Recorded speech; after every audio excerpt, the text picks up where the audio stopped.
Good morning. Good morning.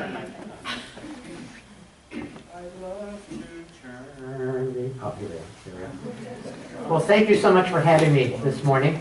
I'm Steve Bhearman. I'm also Swami Vyandananda, multiple personality. Any other multiples here? I'm hoping next year we can take them all as deductions on tax day. You know, I do so many talks on Sunday morning at churches that people ask me all the time if I'm an ordained minister. It turns out I was a minister in a past life, so I'm preordained. I want to thank you so much for the opening poem today. That was very powerful. The Swami, who you'll meet subsequently at some other point, says that there are no sides, only angles, and if we see it from the right angle, we're all on the same side. I think that that's going to hold true. Today my talk is on the alchemy of humor. Now, alchemy is the art and science of turning the grosser stuff of life, the suffering, the pain, the separation, and those challenges into gold. And so my talk today is really on how humor is a tool for doing that. And my favorite true story about that alchemical, or as I would say, all-comical power of humor, is something that happened during the Cuban Missile Crisis in 1962.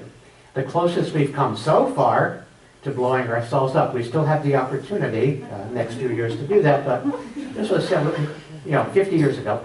And it turns out, according to John Kenneth Galbraith, who is an economist who was at this meeting, at the time there were American and Soviet delegates meeting to discuss the possible trade between the two countries. And when news of the missile crisis hit, everything stopped. And there was tremendous tension in the room. Finally, one of the Soviet delegates rather timidly raised his hand. He said, "I suggest we each go around and tell a joke." And he volunteered to start. His joke was, "What's the difference between capitalism and communism?" In capitalism, man exploits man. In communism, it's the other way around.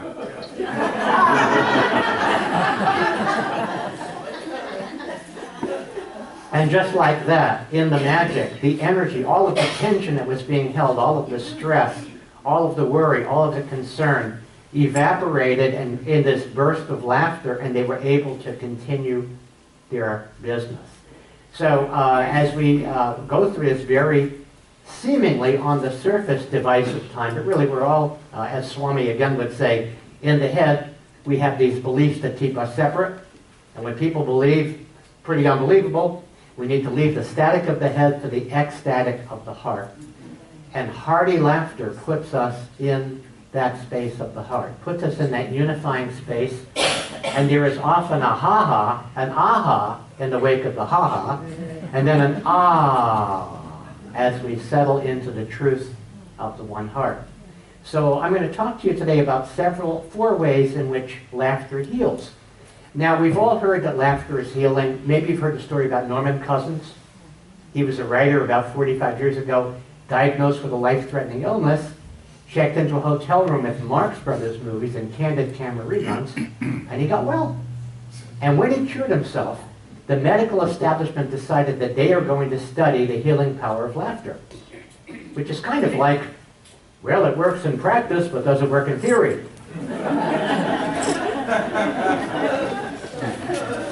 Oh, the human mind is something. And so when they studied the physiological benefits of laughter, they discovered that when we laugh, it creates these hormones called endorphins, our natural painkillers. Laughing improves immune function. Laughter lowers the blood pressure, because when we laugh, it causes our blood vessels to dilate better than having them die early. I want to dilate. Okay. At the same time, laughter is medicine in the Native American sense of medicine, and in the alchemical sense. It's a form of magic that transforms our lives. So the first quality, healing quality, again, healing means restoring wholeness, giving us the whole picture. So laughter reminds us that we're bigger than our situation. Many years ago, my favorite uncle was in the hospital. He was in his 80s and he wasn't doing well and he was sick and they weren't telling him anything. And I was many miles away and I decided to call him up, try to cheer him up. I had no idea what I was going to say, but if you cultivate the magic of comedy, what the Swami would call cosmic comic consciousness, he answered the phone and a farce field appeared and a joke magically showed up. And I told him a story about a man who needed a very, very serious operation, went to the finest surgeon in the country, operation successful. Surgeon presents him with the bill. He says, "I'm sorry, I can't afford that." The surgeon says, "What about, don't you have any health insurance?" The guy just laughed, you know. He says, "Look, okay, pay me whatever you can." And the man said, "You know what, I have no money whatsoever, I can't pay you anything." Now the surgeon's very upset. He said, "If you knew you couldn't pay, why did you come to the finest surgeon in the country?" The guy says, "Because when it comes to my health, money is no object." And of course, my uncle laughed because this was a joke about the medical establishment that held his fate in the balance. And then he told me a joke, and I still remember it. It was about a world-famous minister who dies and goes to heaven. He arrives at the pearly gates at about the same time as a cab driver from New York. And the minister's waiting patiently. They let the cab driver in right away, but the minister's waiting, and finally he calls over the attending angel. He says, "Excuse me, I'm a world-famous minister. How come you let the cab driver in? I'm waiting out here." Angel says, "Well, because when you preached, everybody slept. When he drove, everybody prayed."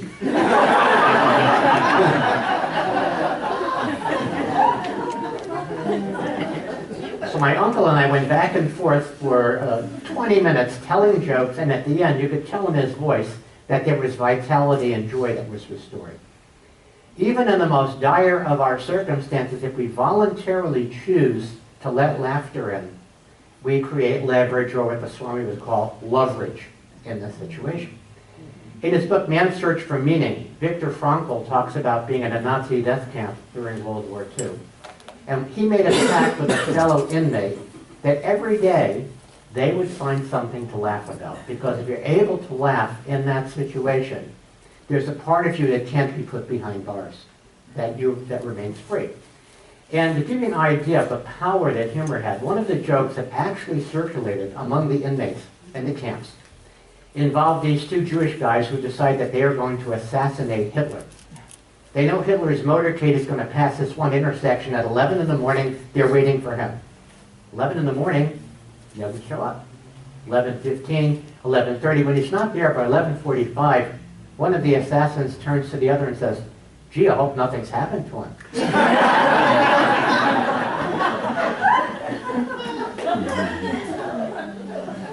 That's the power of humor to heal the heart, to remind us that we're bigger than the situation we're in. Second quality of humor is defenseless laughter creates defenselessness in other people. Now, when I was a kid, I was a class comedian, so I'm curious, anybody else class comedians here? Okay.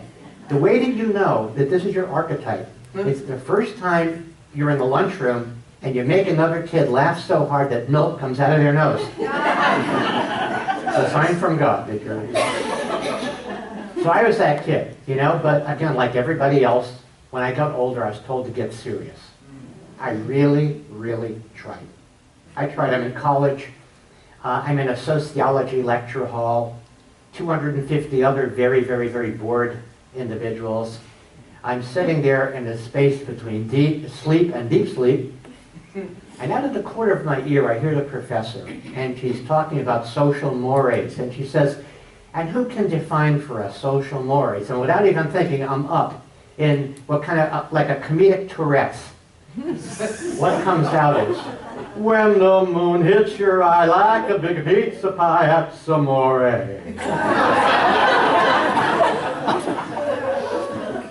Everybody laughed, except for the professor, who was amused. And she actually gave me a D in the class, but I earned that D. Running a B, I earned a D. And so when I was a kid, I grew up in New York. Anybody else from New York? Yeah, I spent my deformative years in Brooklyn, and very bad neighborhood, housing project. And so I learned when the older kids would ask me for money, I'd say, hey, I live here. If I had any money, would I be living here? And they'd laugh and they'd say, alone. So at the age of 8, I was doing stand-up for money. It's my money, but you know. And my love as a kid, my religion was baseball. I love baseball. And one of my favorite baseball characters was Casey Stengel. He was manager of the Yankees and then the Mets. And true story, when Casey Stengel was a rookie, the fans in New York hated him. And every time he'd step to the plate, he would get booed. And so this happened, and one day he steps to the plate, the fans boo him. He tipped his cap. A little sparrow flew out from under his cap. And everybody in the ballpark stood up and cheered, and they never booed him again. So think about this. One playful, heart-opening gesture changing the energy of 20,000 New Yorkers. Of course, the moral of the story is, if you're going to flip somebody the bird, make it a real bird.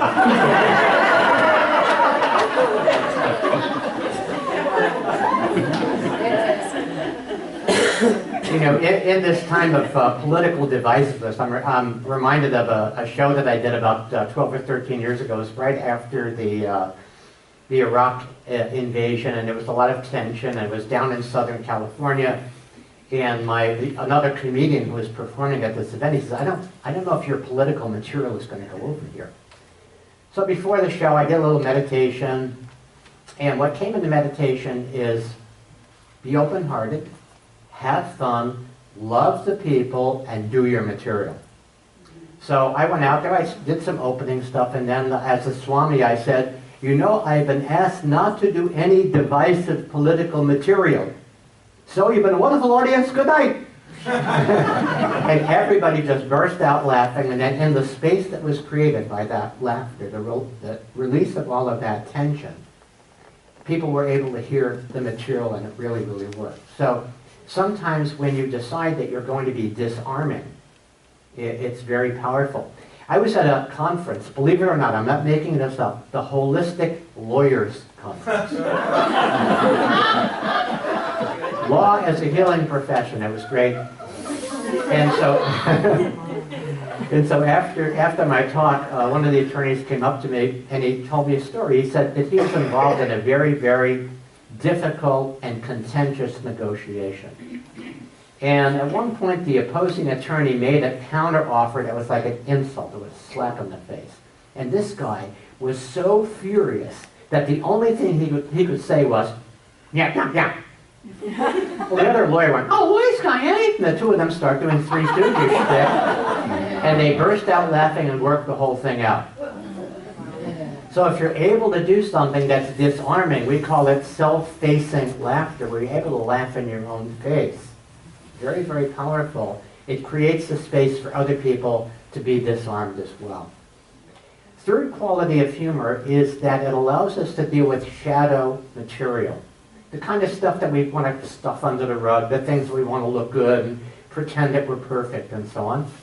So my favorite shadow story involved this little town in West Texas about 100 and something years ago, and the local madam came to the minister. She said, Reverend, I want to make up for my life. I want to donate everything I have to the church. He said, well, ma'am, I need to think about this. And she come back tomorrow. She came back the next day, and the minister said, I'm sorry, ma'am, I can't accept your money. And she left, and one of the church people said, Reverend, we need a new building. Why did you turn down her generous offer? He said, because her money is tainted money. The guy looked at him and said, what do you mean her money? It's our money.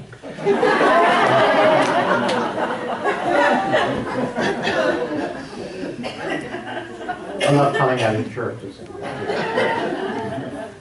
The other aspect of the shadow are things that have been challenging in our lives, you know, and I grew up in a wonderful family, very loving parents, but I did have a Jewish mother. And the archetypal Jewish mother is a great cook who worries about everything. So my mom was 1 for 2. She worried about everything. Her mother was a great cook, but it skipped a generation. My mom was not gifted at cooking, and so sometimes when you don't have a natural gift, the tendency is to overdo it. So she overcooked everything. And I think in her generation there was a belief that there was something that was very, very dangerous about vegetables. Whatever that was had to be killed.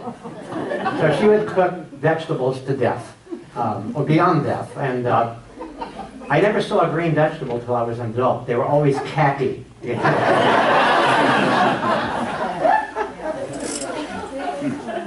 But she worried about everything. And I once took a job, this is true.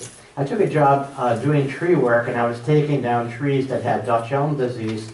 My mother was afraid that I would catch Dutch elm disease.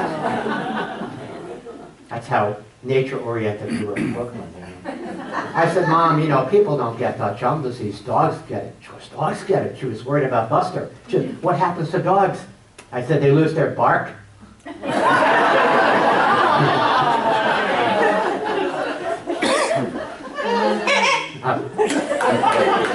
Thank you for laughing. You're healing my childhood. So since then, I've been collecting Jewish mother stories, and my favorite is about this man, a young man. He becomes very wealthy, and he's traveling around the world. He loves his mother. He wants to buy her something totally unique and extraordinary. He's at a marketplace in South America, and he sees this mynah bird that speaks 12 languages. He pays $1,500. That's a long time ago, a lot of money. $1,500 to have the bird shipped back to his mother in New York. He gets back to the States a few weeks later. He's very excited. He calls her. He says, well, Ma, how'd you like the gift? She says, it was delicious. He can't believe it. He says, Mom, that bird spoke 12 languages. She said, he should have said something.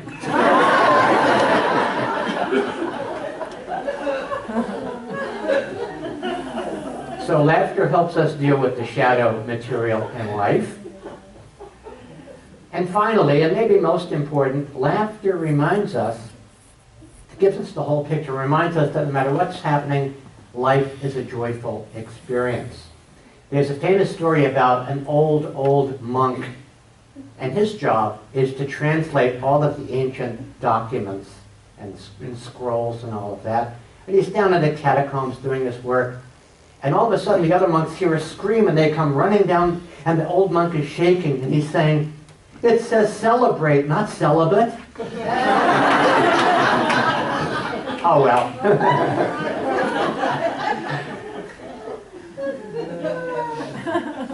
You know, it's really very important. If you do humor with in an open-hearted way, it's okay to celebrate our differences. You know, it's not and I think it's really important that we do that. We're not all the same. But if we do it in a loving way, we can have fun. I love the representation of heaven and hell as they apply to the countries in Europe. In heaven, the police are English, the mechanics are German, the cooks are French, the lovers are Italian, and it's all run by the Swiss.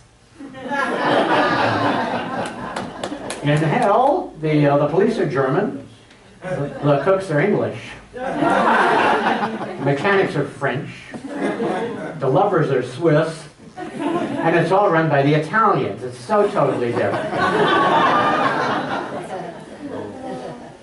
So one of the things, and incidentally, we have a mailing list out there, so if you want to be on my mailing list and get Swami's daily laxative, I put that out every day for regular hilarity. Preventing hemorrhoids, of course. or my spiritual political blog called Notes from the Trail, or Beyond the News, which will let you know, give you tips on how to bring more laughter into your life. When you do this, when you actually cultivate cosmic comic consciousness and get the perspective of laughter, what will happen is that jokes will magically show up. And even if you don't think you're naturally funny, things will come out. Trudy and I were at our favorite, we used to live in Texas till we went through VTEX. But we lived in Texas years ago, and we went to our favorite Chinese restaurant in Austin. The food was always very good there. This one time, Trudy bites down, and there is steel wool in her stir fry. And we called the waiter over, and they were so embarrassed that they gave us our meals for free. So now I always carry steel wool just in case. But it was a very tense meal, you know, because they took pride in their food, and it was very embarrassing for them. And finally, the meal is over. They bring the fortune cookies, and I call the waiter over, and he's going, "Oh my God, now what?" I said, "Excuse me, there's a piece of paper in my cookie."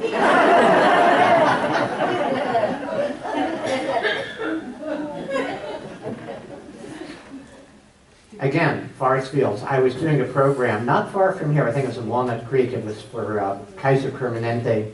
And they were doing something called physician wellness. They had a physician wellness program, which was really an oxymoron because all of their doctors were all stressed and tense and so on. And I'm doing this presentation, and I'm noticing that most of the physicians there are from third world countries, right? So I'm doing the Swami. It's working out okay.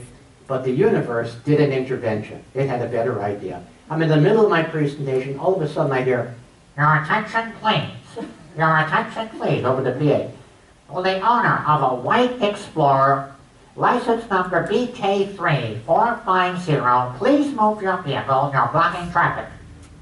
The Swami looks up at the PA, looks at these third world people. He says, "You know, I've always believed that most of the problems in this world have been caused by white explorers."